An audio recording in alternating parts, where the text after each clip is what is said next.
heritage sites. I would just like to inform you before we begin this webinar that this webinar will be recorded and it will be uploaded on the ReInHerit hub, so you can even access it and watch it again. And I'm here together with my colleague, Andreas Papapetrou. Andrea, would you like to introduce yourself first? Okay, so I'm Andreas Papapetrou. I'm a musician. I am a composer, performer, music teacher, and researcher. And for this project, I'm working at Science Center of Excellence. And okay.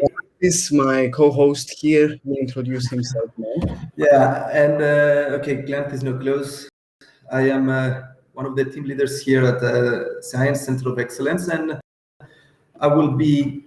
I think the way we planned this webinar is to give you at the beginning. I will talk a little bit and give you an overview about what science is, what we do here at this Center of Excellence in Cyprus.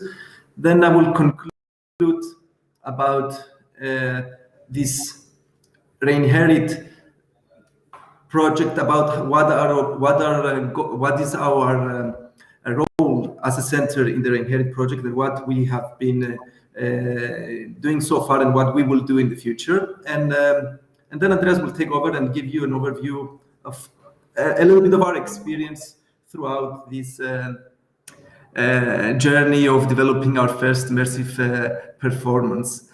So let me see how can. Okay, a few words about science. Science is one of the 7 centers of excellence that we have here in Cyprus. Is partially funded by the EU and by Cyprus government. It's a joint venture between the 3 local universities of Cyprus: the University of Cyprus, the Open University of Cyprus, and the Cyprus University of Technology.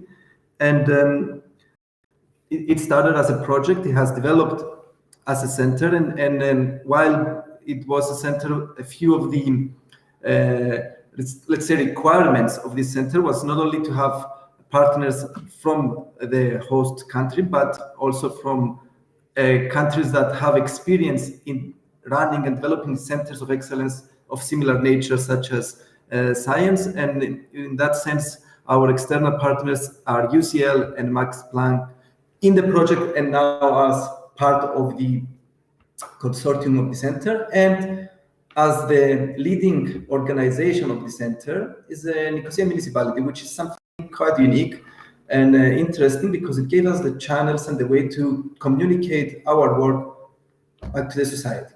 Now, as a center, science, it is a research center, a research and innovation center, but how we differentiate ourselves from the universities, although we are have the universities in the DNA of our organization, still it's not another university, but rather we focus mostly on making applied research, meaning that all this research work that we have been doing in the past, and now we transfer it into science, we try to translate it and adapt it into making it more applied. So we want to apply and communicate and push our research work back to the society and to the industry.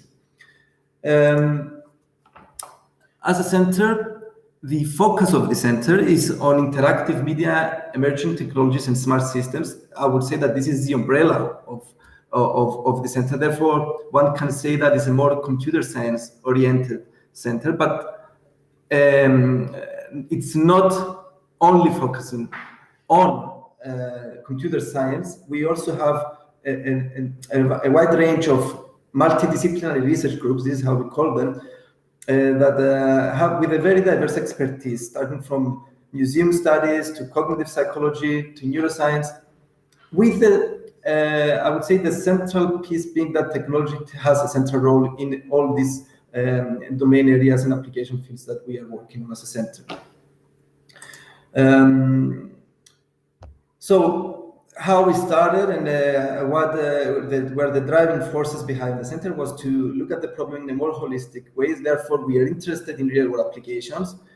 We try to bring multidisciplinary group of people together multidisciplinarity is a key concept in the center. And we have kind of separated our areas of expertise on the three pillars: in communications and artificial intelligence, human factors and design, and visual sciences. A lot of investment has been done in the center also to build state-of-the-art infrastructure and equipment unique not only for the country but for the region as well.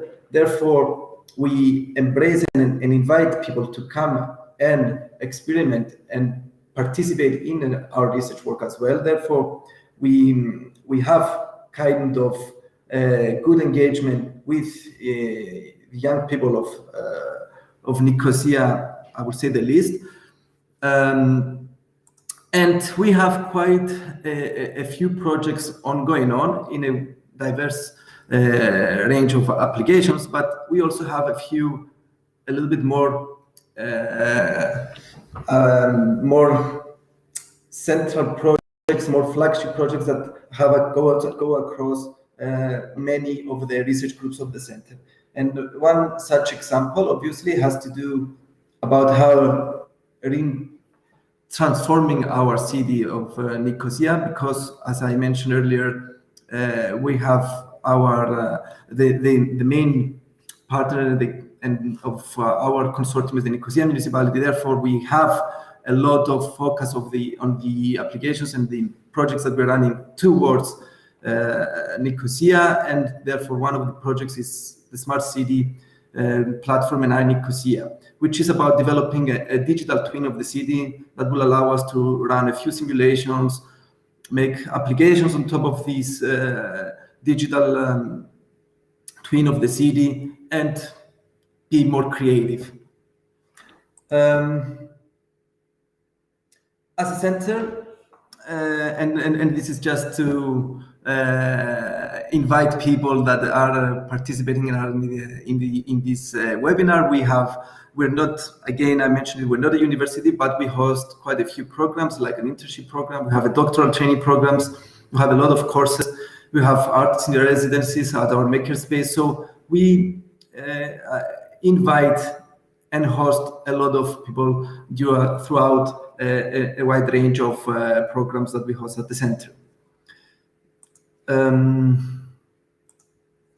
Another key component of the concept behind the center is that it's not addressing, and I don't know how many of you are aware of this particularity of Nicosia. Nicosia is divided in two, and it's the Turkish Cypriot part on the north and the Greek Cypriot part on the south. But the center was created with a vision to address all citizens of Nicosia, and that is why we took the center out of the premises of the university and we put them in the center of the city, exactly at the heart of the city, which it has easy access to both to all citizens of Nicosia, but also is at the heart of the creative part of the city. I'm not going to go in too much details about where exactly we're hosted and about the art center. I'm just going to emphasize that being here and being in the heart of the city, we integrate with municipality strategic plans for building an innovation ecosystem, and we are also approaching and embracing the creative youth of the city. And we gradually see this, although the center is still at its infancy. It's a very young center of 5 years of operation, but we can see this being developed day by day, and we see more people coming in, more people learn and know about the center, and gradually a bigger impact is going throughout the society through our projects. And here I'm just like to focus on one particular point of the center. Now, if you have noticed from my introduction, the center has this type of computer science and scientific orientation. However, our vision is to communicate our work and disseminate and have as maximum of outreach activities as possible, because it's, as I mentioned, it's not another university. We want to focus on applied concepts, and we want to embrace the young and creative entrepreneurship ecosystem of the city. So it was critical for us to start blending and integrating elements coming from the cultural and creative industry. This, at the beginning of the center, was somehow missing, but with the development of our makerspace and with some kind of direction and a focus of specific research groups of the center towards that end, gradually this concept of blending arts, science, and technology is evolving quite a lot at the center with remarkable outcomes. And we are actually seeing these results day by day, and we see and we envision the center of becoming a central hub, not only in Nicosia, but in the region as well, in the Eastern Mediterranean, Middle East region, of arts, science, and technology. And why we give so much emphasis on this concept is that because we know from best practices, and it has been highly emphasized by EU, that this multidisciplinarity and blending of people coming from the cultural creative industries with scientists and engineers, it brings creativity and innovation, which is exactly what we're searching in order to push our research work back to the society. Okay, now to even stress this a bit more, the group that we are working on is called IDICA, Immersive Technologies for Intelligent and Creative Applications, is one of the many groups of science. And actually our group, we try to do exactly that, to focus at the intersection of art, science, and technology, with the objective to build an ecosystem where cultural and creative industries coexist with scientific and research institutions. The vision and the goal is to discover new research avenues, to bring novelty and innovation across the industry, and try to address, in a creative way, socioeconomic challenges. Now, in that sense, we have been working on a few projects, including ReInHerit, which actually falls under this concept of blending the technology with the cultural and creative industry. But I will say only a very brief summary of some other projects that we have been working under this concept, and then I will conclude on our immersive performance under the ReInHerit project. We started a few years ago in 2020 when Arts Electronica Festival was hosted online because of COVID. We tried to help young artists of the city to transform their projects and their artworks into virtual reality. We invited them, we had them, we ran a few workshops, we trained them, and then we had an exhibition at our center where these artists presented their work virtually and digitally with quite a very nice result and impact and acceptance by the society. We had a small event under the restrictions of COVID, obviously, but still it was a quite successful way of communicating our intentions to embrace and bring together young artists with the work that we are doing here. Another example of how we use our expertise in specific technologies and emerging technologies such as virtual reality and augmented reality was when we collaborated with the Museum Lab, another research group of science, in creating a difficult history, let's say, of a hotel that it's exactly at the center of the green line, in the division line, let's say, between the north and the south of the city. It was quite prestigious hotel that hosted many people throughout the years. It has a long history, and we tried to present and communicate this history with the help of the technology, with visual, with augmented elements, without expressing any opinion, but rather just telling the story of the hotel itself. It had a very good success. It was a very interesting project. We all loved it, and still it created extra incentives to work even further and with more dedication towards bringing the technologies in the cultural heritage field.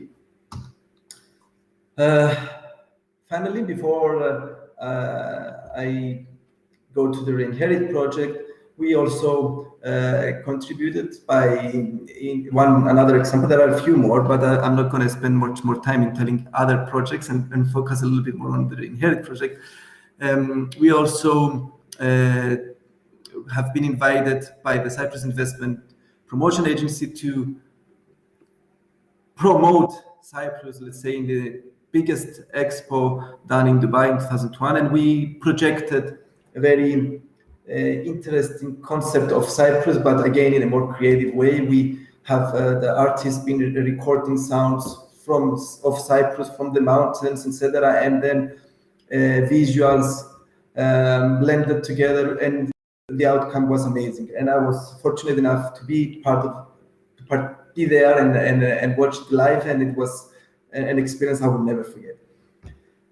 Okay, and now we go to ReInHerit. ReInHerit, a great project with great partners, with a super nice consortium, which is about redefining the future of cultural heritage. Now, our role here as science, we have quite a few tasks, but I'm just going to talk a little bit only about the role of our group of IDICA within the ReInHerit project. So and that is the purpose of our webinar also, we had the responsibility to try and bring the technologies and try to create a kind of different experience that visitors will have while spent a night in a cultural heritage site. So as we had it in the proposal, what we had in our minds when we were writing the proposal, what we promised, what we tried to actually bring into reality was to induce, and I will read now, and excuse me for that, but I will read it exactly as we had it in the proposal, because it's interesting to have in mind what was the goal, and then Andreas can explain the process and the story of how we end up where we end up. So our goal was to induce audience participation in museums and cultural heritage sites through music by making performances more interactive and the audience's experiences of performance more intuitive.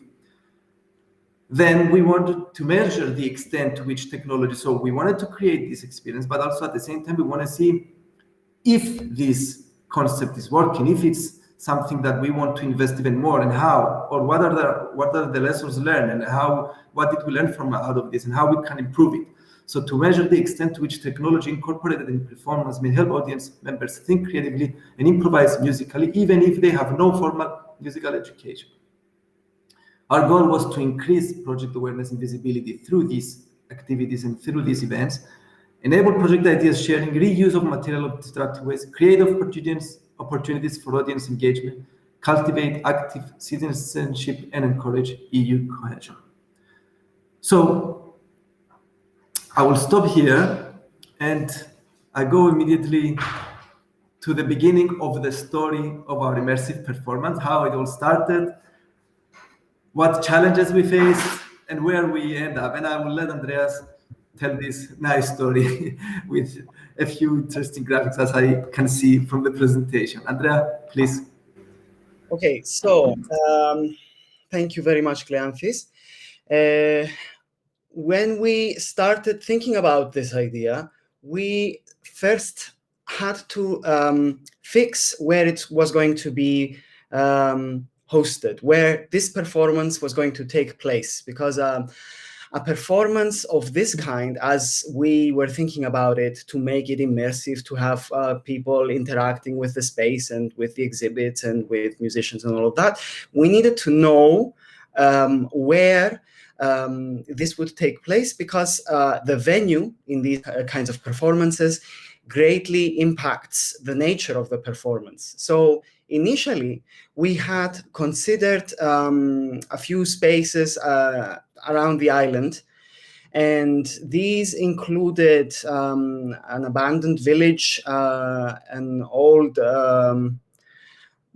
port of Limassol, the Roman part of town, and two abandoned villages, actually, from what I see here. Sorry, I had forgotten. And an old unused grain processing factory. These were considered viable at the moment, and we also had, after we had looked at those, we also were thinking about sites within the town of Nicosia. So we had considered the Melina Mercouri Hall, which is atop the old Venetian walls, and the municipal gardens, which is a type of cultural heritage site as well, because it's been around for ages. It's been designed by a famous architect who has tied his name to the history of the island. But anyway, the reason we were considering these spaces was because in our proposal, we had said that the first immersive performance that we would create would be a large-scale immersive musical performance, in which I'm reading from the slide now, excuse me. It would be a temporary large-scale sound installation created in a location of cultural heritage. So it would be created within the space, and it would combine fixed media and live electronics with live music performers. And we'll talk a bit more about that in a minute. So the idea was to have the audience moving around this space of cultural heritage and exploring it as they would in any other day and any other visit, but this time they would have the layer of music, of sound, enhancing their experience and interacting with them and making this experience more personal to them, more colorful, more meaningful. So we thought that it would be a good idea to, as the audience would navigate the space, to have them triggering sonic events wherever they would go to explore. And this would all depend on how long they stayed in a certain place, what they chose to do there. So we would need to set up receivers, and these would be activated to trigger such events. And so we were considering the spaces I showed you before, but mostly because these spaces had some difficulty, let's say, with they might not be easy to have lighting on, or they would be far from the electricity network and all of that. We thought maybe it would be best if we find something that would not require so much preparation on our hand, but still be a cultural heritage site. So we ended up asking to use the Mansion of Hadjigeorgakis Kornesios. So we requested this from the Antiquities Department of Cyprus. And after a lot of negotiation with them, we managed to get the venue to perform. So as you can see from this picture, it's quite an old mansion. It's made out of sandstone, which is like the most typical building material that you will find in Nicosia and also around the island. It was everywhere, used in all kinds of buildings.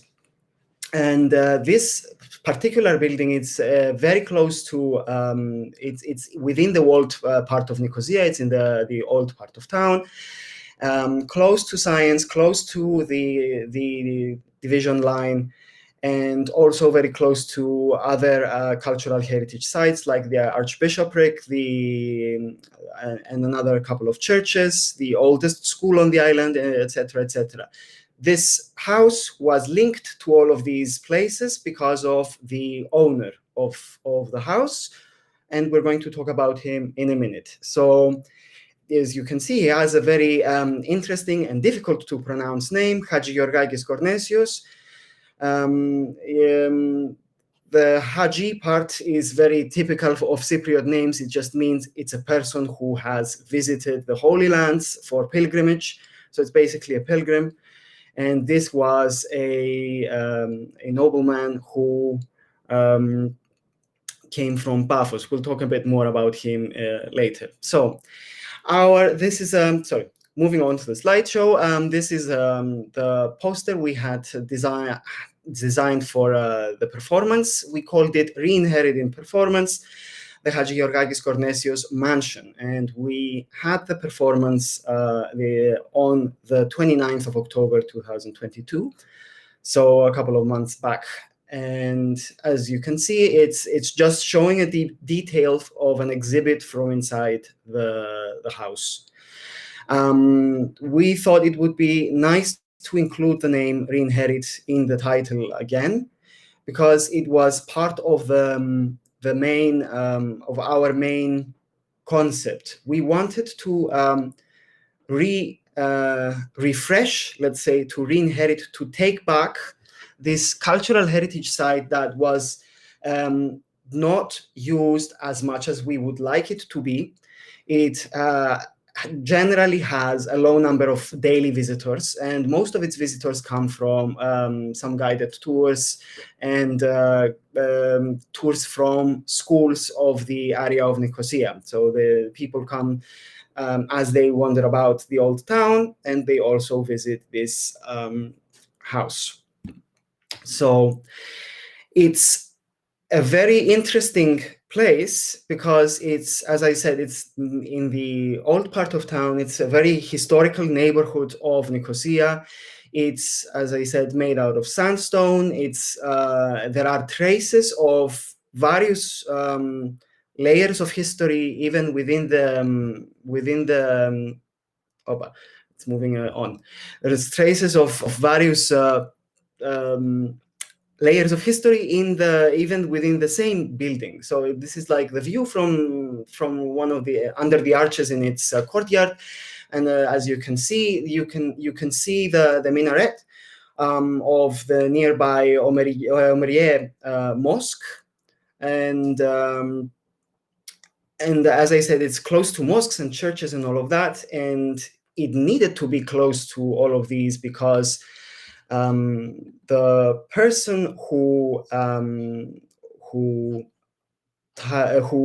had it, the most famous owner, was this guy over here, the dragoman Hadjigeorgakis Kornesios. So dragoman is basically the interpreter.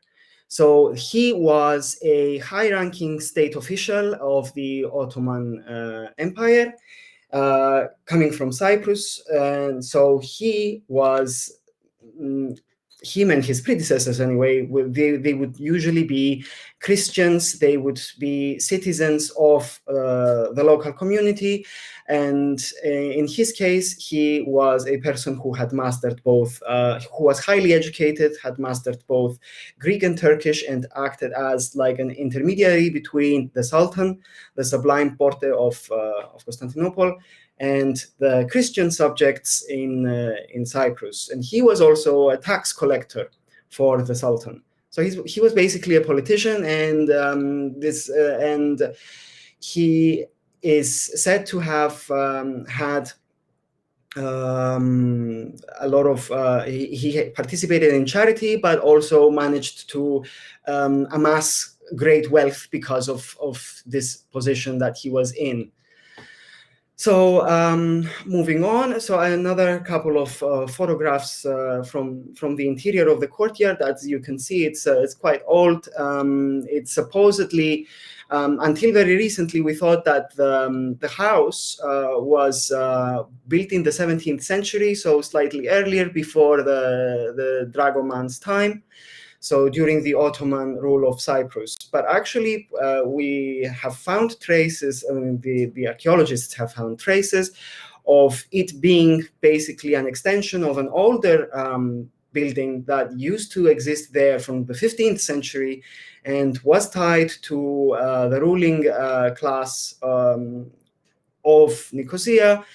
at the time of the French and Venetian rule of Cyprus. So it's a very important site. It's full of history, and there are parts of it that show the traces of the Venetians, the traces of the Ottomans, the traces of the French, and all of that. So, and as you can see, it's in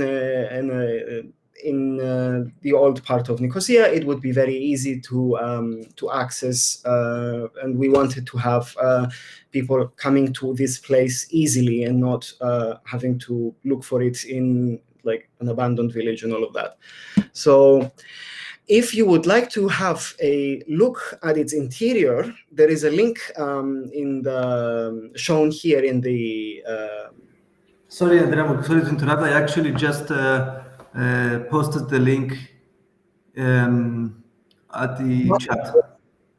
Okay, so people can actually go and see how the interior of the house is, a visual tour, let's say, of the mansion.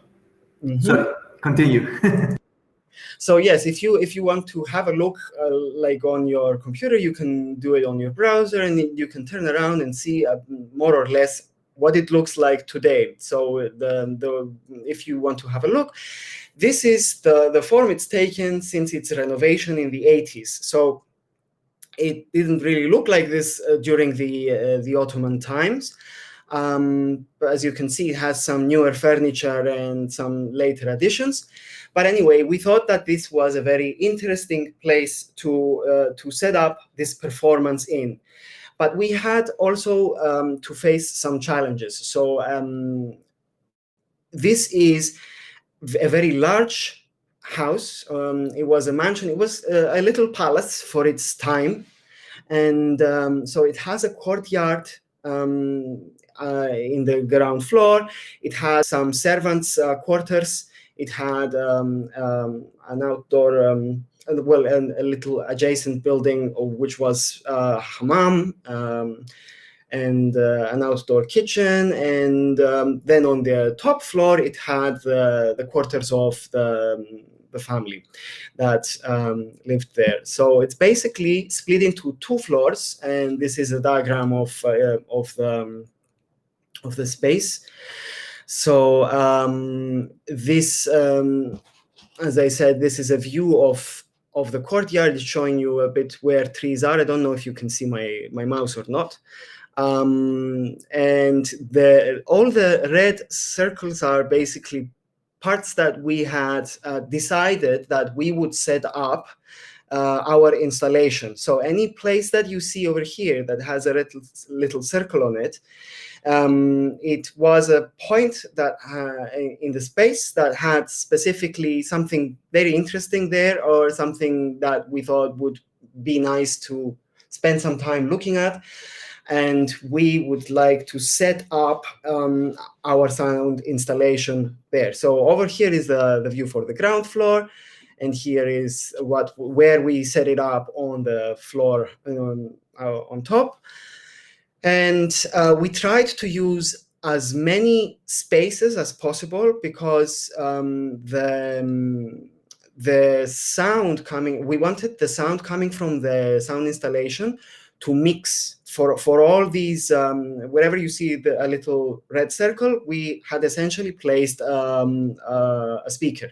We wanted the sound to blend coming from all these speakers on the ground floor and on the first floor. So according to different, I don't know if this is large enough for you to read, but there's notes about what is in each room. According to the exhibits, these rooms had different profiles, different sounds. And our sound installation was basically, everything needed to be wireless, because it was too complicated, because it was so compartmented, split into many small rooms, split over 2 floors. It would be very complicated to have wires going around to control everything. And so we decided that each sound station, each part of our installation would consist of a largish Bluetooth speaker and a sensor/receiver, which was basically a smartphone with a camera looking at the space. And that, in combination with the speaker, it would trigger sonic events whenever an audience member would approach it. So basically, the science team had developed an algorithm that could detect changes in the space and basically understood whether there were people coming close to it and how many people, more or less. And so it would change the sounds that were produced by the sound stations according to whether there was one person close to it, two people, many people, or no one. So this was the interaction that the sound stations, the digital part of our performance, let's say, had. So this was the part of the installation.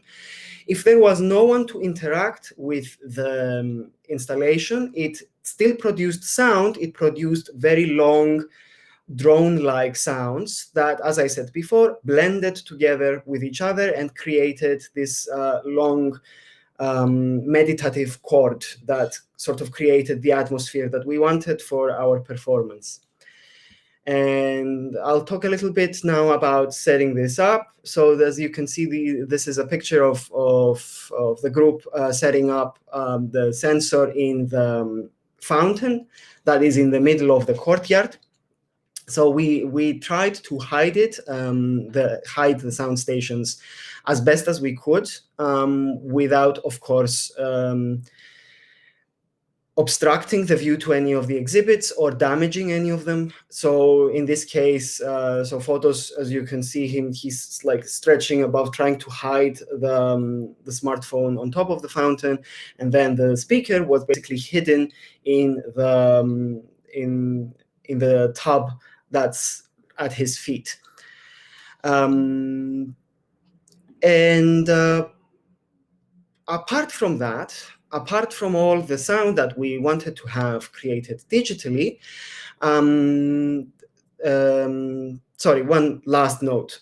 All the sound stations that we had, as I said, they had different profiles. So depending on where they were, they produced different kinds of sounds. So for instance, the fountain that we saw before, which is still visible in this picture, had sounds of water. If you would go near the kitchen space, you would get sounds that you would find in the kitchen. If you would go near there was a grandfather clock, for instance, on the top floor, you would get sounds from a clock, and so on. Apart from the sound installation, we also wanted to have live performers, because this is essentially, we wanted this to be a performance, not an installation. So we wanted to have the element of people also being in the space and creating their own sounds along with the sound installation. So we also wanted to have this layer of musicians creating sounds, following instructions that basically I had given them specific tones that they would have to create at specific times, and how fast to develop them or how slowly. So we had set our pace, and we had a designated spot for where to begin. Every musician knew where they would be at the beginning. They knew where they would be at the ending of the performance. So after 40 minutes, they need to find themselves at another spot. And in the meantime, they roughly had a guideline of where they needed to be. So it was loosely choreographed, let's say. But the performers themselves also explored the space along with the audience. As you can see over here in this picture, you have two violin players. They are standing in the courtyard and under the arches and on that staircase leading upstairs.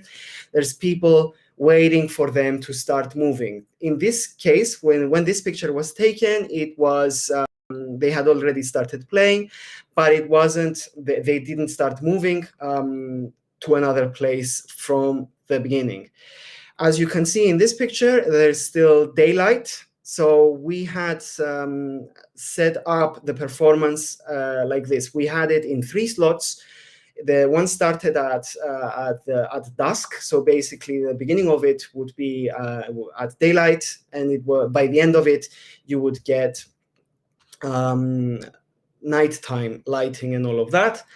And then you get the second performance, which was all at night, third performance, which was all at night. And we had 3 different slots because, yes, we said the venue was a large mansion, a little palace for its time, but it's not that big. So it had limitations for how many people it could accommodate. And so we split it into 3 performances so that we could regulate how many visitors we would have each time. We had quite a good crowd attending. So we're happy with how it went in terms of people coming to our performances. So this second picture is still the same place. As you can see, it's still the fountain in the middle of the courtyard, and then you can see the shadow of this violinist in the middle.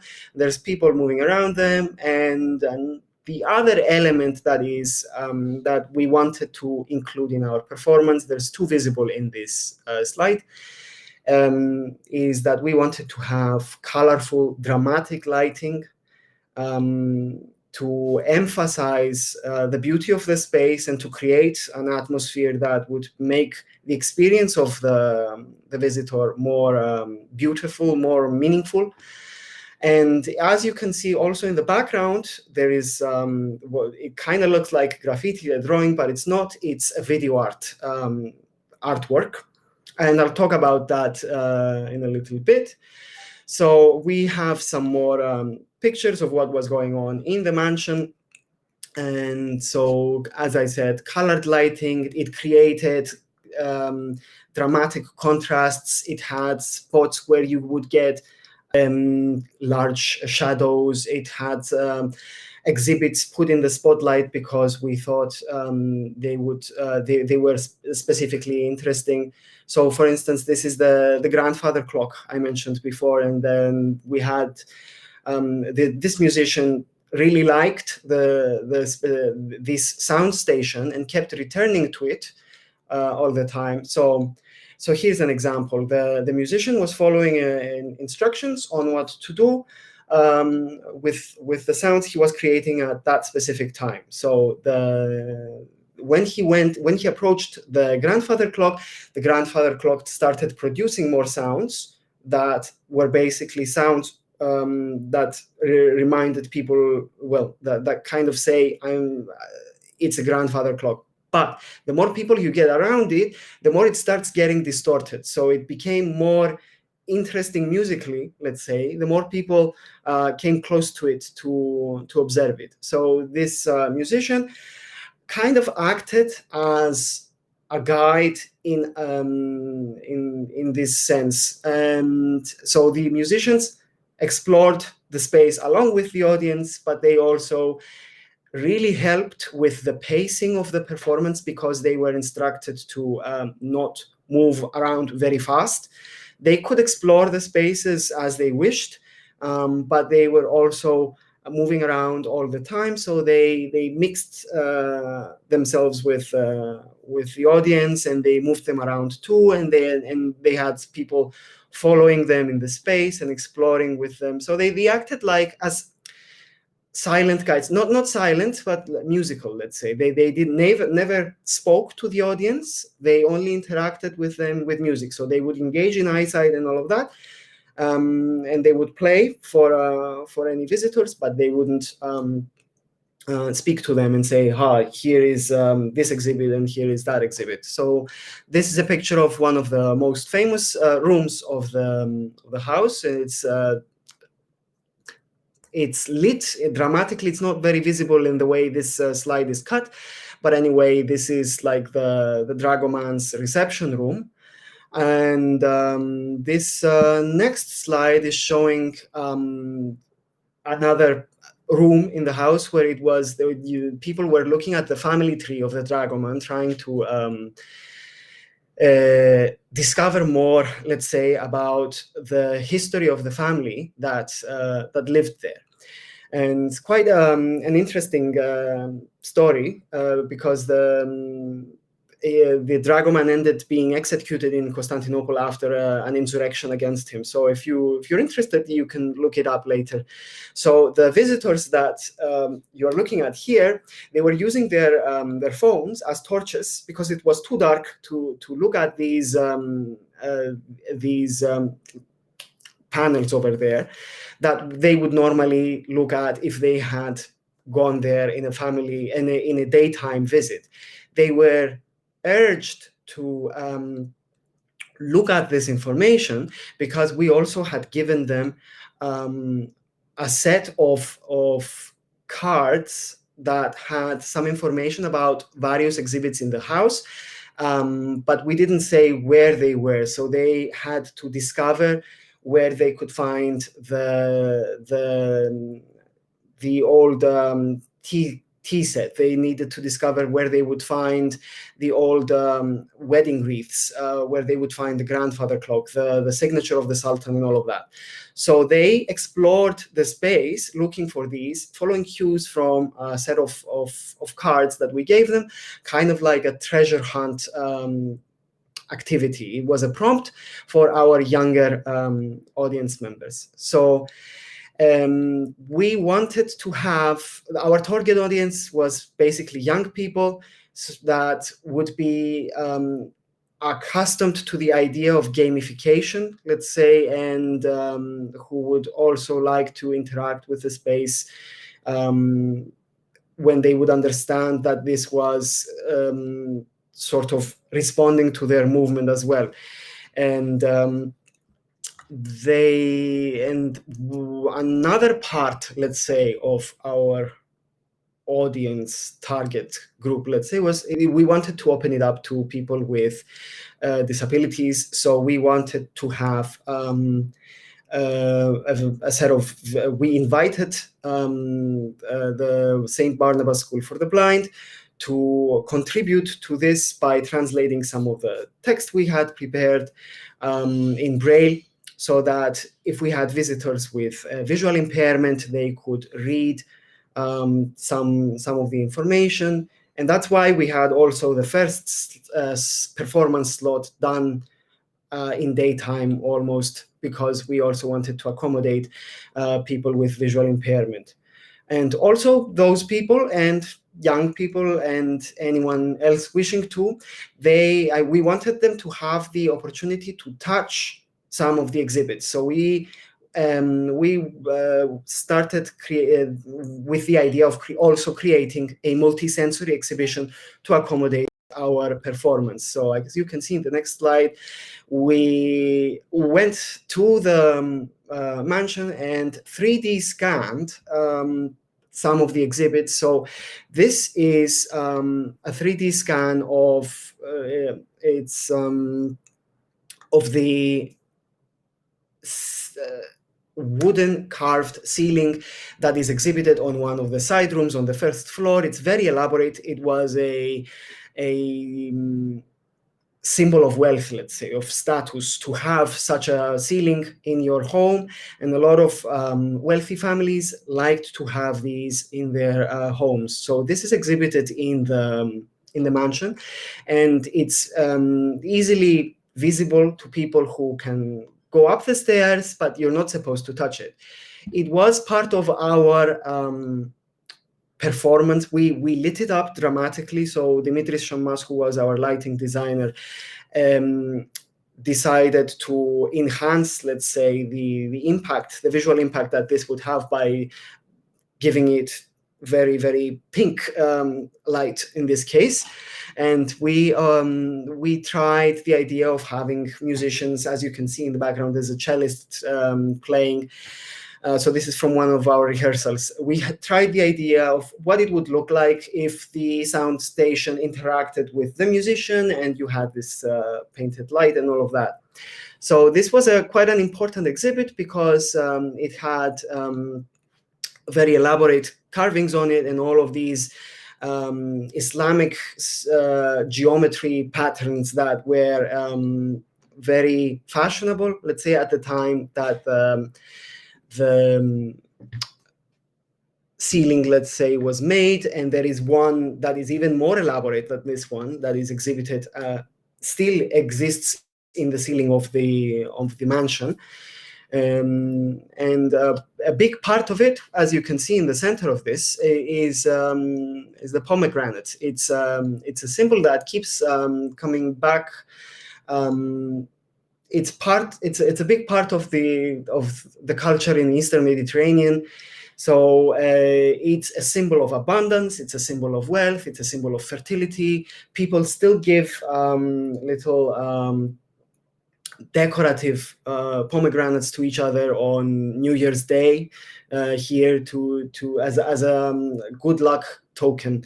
So we wanted to have replicas of these that people would be able to touch and to see up close. And so we tried this idea. We scanned the ceiling and some other exhibits and printed parts of it in little tile-sized parts, let's say, that we used in our exhibition. So this is, I think, the finished version. The previous one was in the printer. So this is more or less what it looked like when the 3D model was loaded on the computer, and this is the finished version. As you can see, it's still the Ultimaker is the 3D printer. The pomegranate is printed over here. It's a similar thing to this one. It's basically a 3D replica of that corner. So we exhibited this plastic replica along with other things in our part of the multisensory exhibition. And another important exhibit that is not easily visible in the house, and we thought would be very interesting to include, was the coat of arms that is atop the entrance of the house. So this is actually what shows that the mansion is from the 15th century and not the 17th century, because it ties it to the Venetians, because you can see it's the Lion of Venice. It's a winged lion. It's holding the Gospel of Saint Mark. There's a tower of Famagusta on the left, and there is the symbol of Byzantium at its feet, and all of that. Pomegranates also at the base of the coat of arms. So we had scanned this, and we decided to create a line art version of it. These are the tests that we were going through. We were thinking of possibly trying to do it on a laser cutter with different kinds of materials. We ended up doing it on a white plastic acrylic sheet, and we after it was cut, we drew the lines on top so they would also be visible from people that would not necessarily come close to touch it, but we also wanted people to come and touch it. So we attached Raspberry sensors on it and another Bluetooth speaker that created sound when people came to touch various parts of this exhibit. So this is more or less what it looked like when it was finished. It's quite large, almost life size. You will see how it worked in the video that we have in a bit. And what else? We also had a replica of a dress that we had on that was exhibited on the first floor. So we had a replica of that it was available for people to touch, so they would get a sense of what the traditional ladies' costume of a woman from 18th century Nicosia looked like and felt like to the touch. Another important layer that I briefly mentioned earlier, and coming back to this, that we had that sort of unified the performance and gave cues to our performers and a sense of pace, was the video art. So this is our video artist Stefanos Papadas and the technician for the projector testing the equipment. So we had Stefanos design slowly morphing, slowly developing video art based on patterns that he photographed around the mansion. And the idea was that we set up this projector in a corner of the courtyard, and it was projected on a vertical, a large vertical wall on the adjacent building.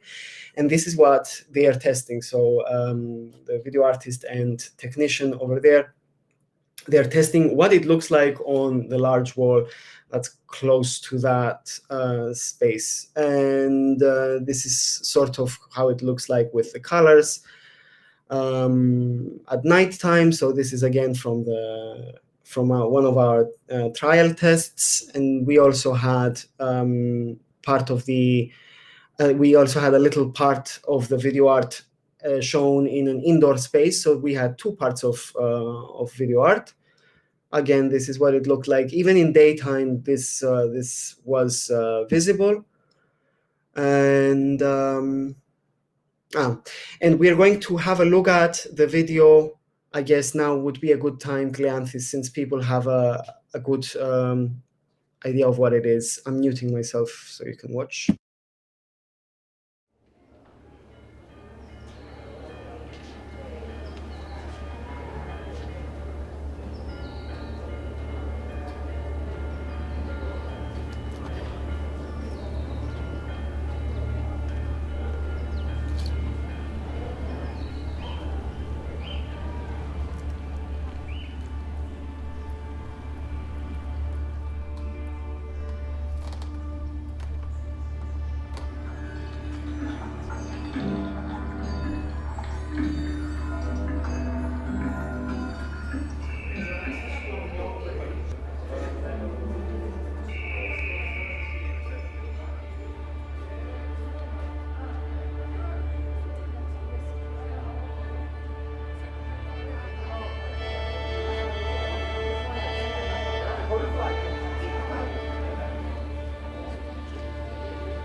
So if you would like to watch the video again, it's available at this link at the ReInHerit channel in YouTube.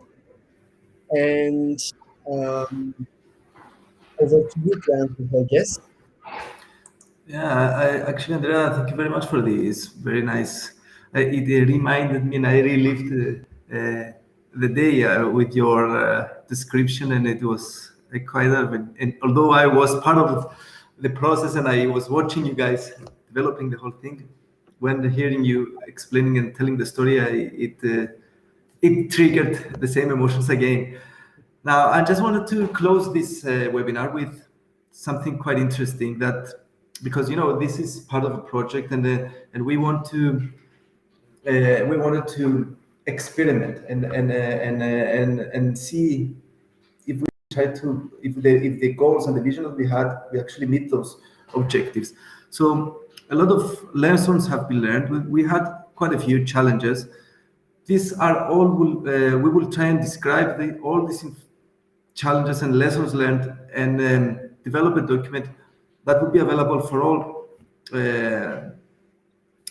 people to reach in the digital hub of ReInHerit. But we will also have more, I would say, detailed analysis, including the software and the source code that we develop and the algorithms that we develop for experts and people that they would like to experiment and try this concept of having any performance within a cultural heritage site and bringing this experience to visitors perhaps in one night.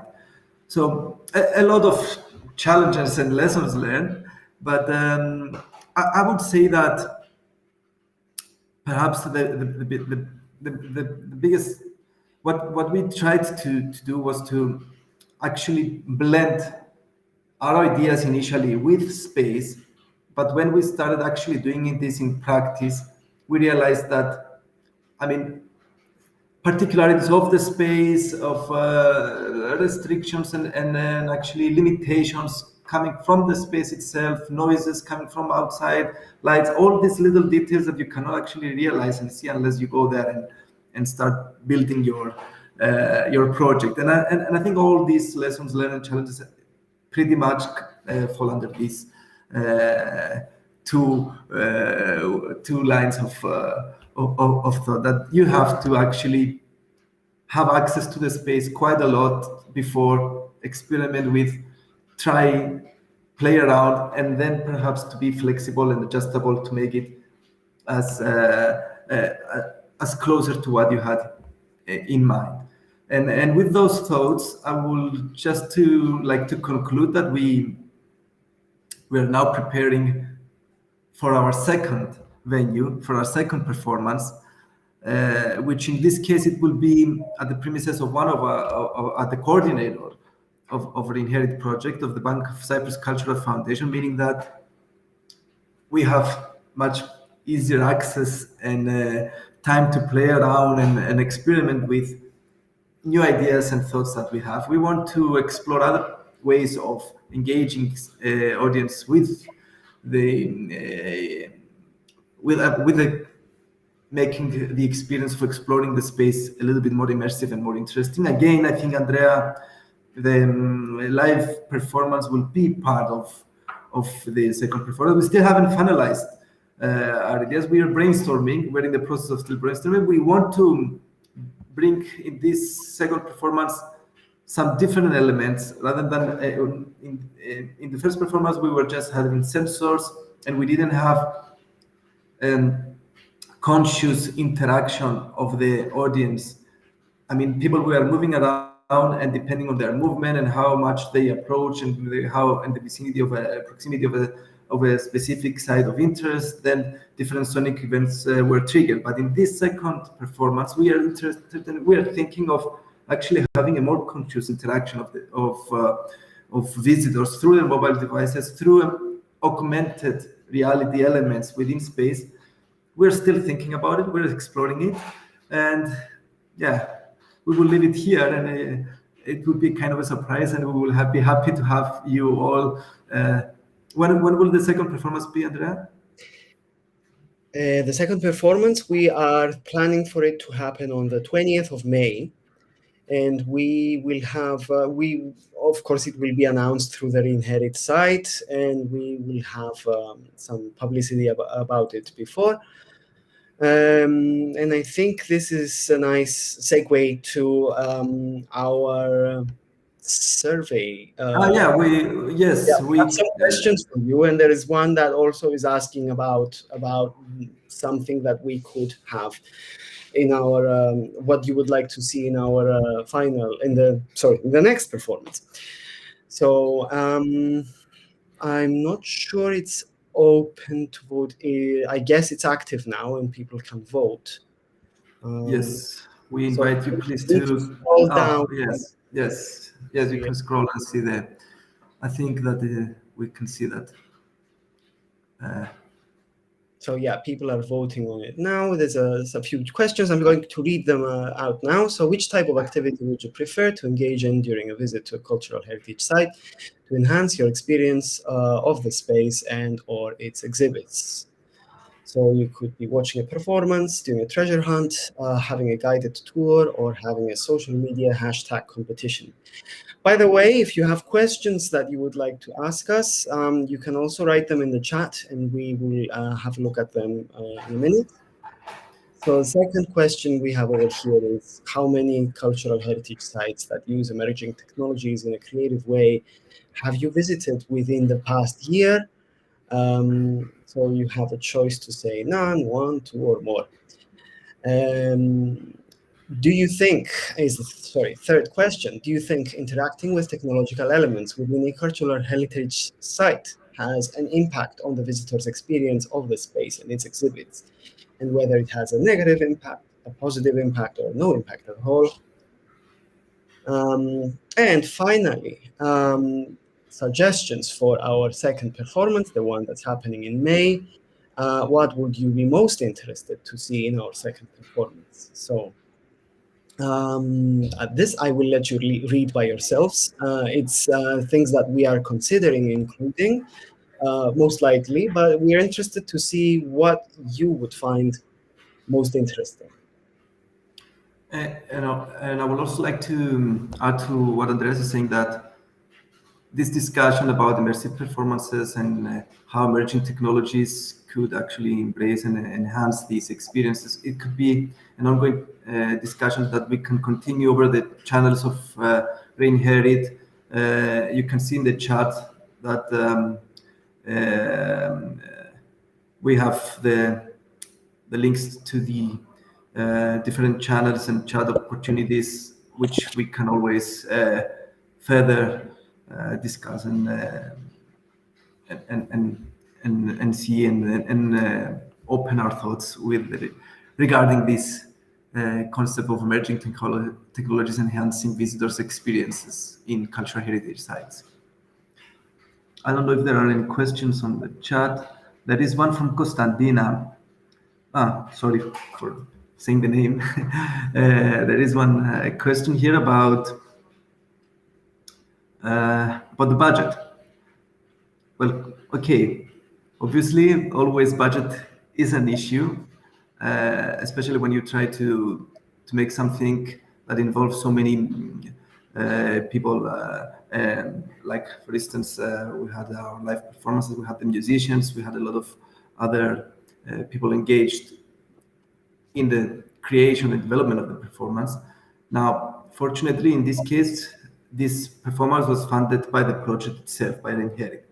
However, I totally agree that if there is no a way of funding and finding resources to further cultivate and further promote this type of activities, it would be extremely difficult. And that's another objective of what we try to achieve, to communicate and demonstrate how much visibility and how much increase of visitors we had in the specific site during that event compared to, as Andreas said, other days. Okay, obviously this was kind of expected, but again, it is a way of sharing, promoting, communicating our cultural history, our cultural heritage sites, and therefore we think that this type of activities should be further promoted, and funding should be sought and found by all the relevant authorities, or even the countries. Yes, we can end now the voting. And Andrea, would you like to have a final concluding remark? Okay, I guess my thought could be following the idea of what you were discussing, for what you were saying for this question, is that yes, it would be great to have performances as often as possible in cultural heritage sites, and this would greatly enhance the experience. What we are trying to do with ReInHerit is basically to propose an alternative way of seeing, of experiencing these cultural heritage sites. And this alternative way does not necessarily need to be one specific thing, one way of going about it. You don't necessarily have to be in a performance. It could be that you add some elements of it. Or you could add, for instance, you could add the multisensory element, you could add the replicas, you could add an application, you could have a pre-show experience and all of that. What would be it would be sustainable if people would get tickets, I guess, to come see stuff like that. But we are not going to, I don't think we would ask for people to pay a ticket for a cultural heritage site. But what we want is basically to invite people back to these spaces, to experience them in a different way, and to get the ball rolling, to get people thinking about what we can do in our cultural heritage in Europe, which is like it's everywhere around us, and it's very rich place. We can be full of ideas, and we just need to keep thinking about how we can keep renewing our way of visiting and experiencing these spaces. Okay, thank you, Andrea. So I think we can close now our webinar. Thank you all for participating in this webinar. You can continue this discussion on our forums. You can find them on the chat. Everything will be available online, the recording of the webinar. And thank you once again for being here, and hopefully we see you on our second immersive performance. Thank you all. Thank you very much. Bye.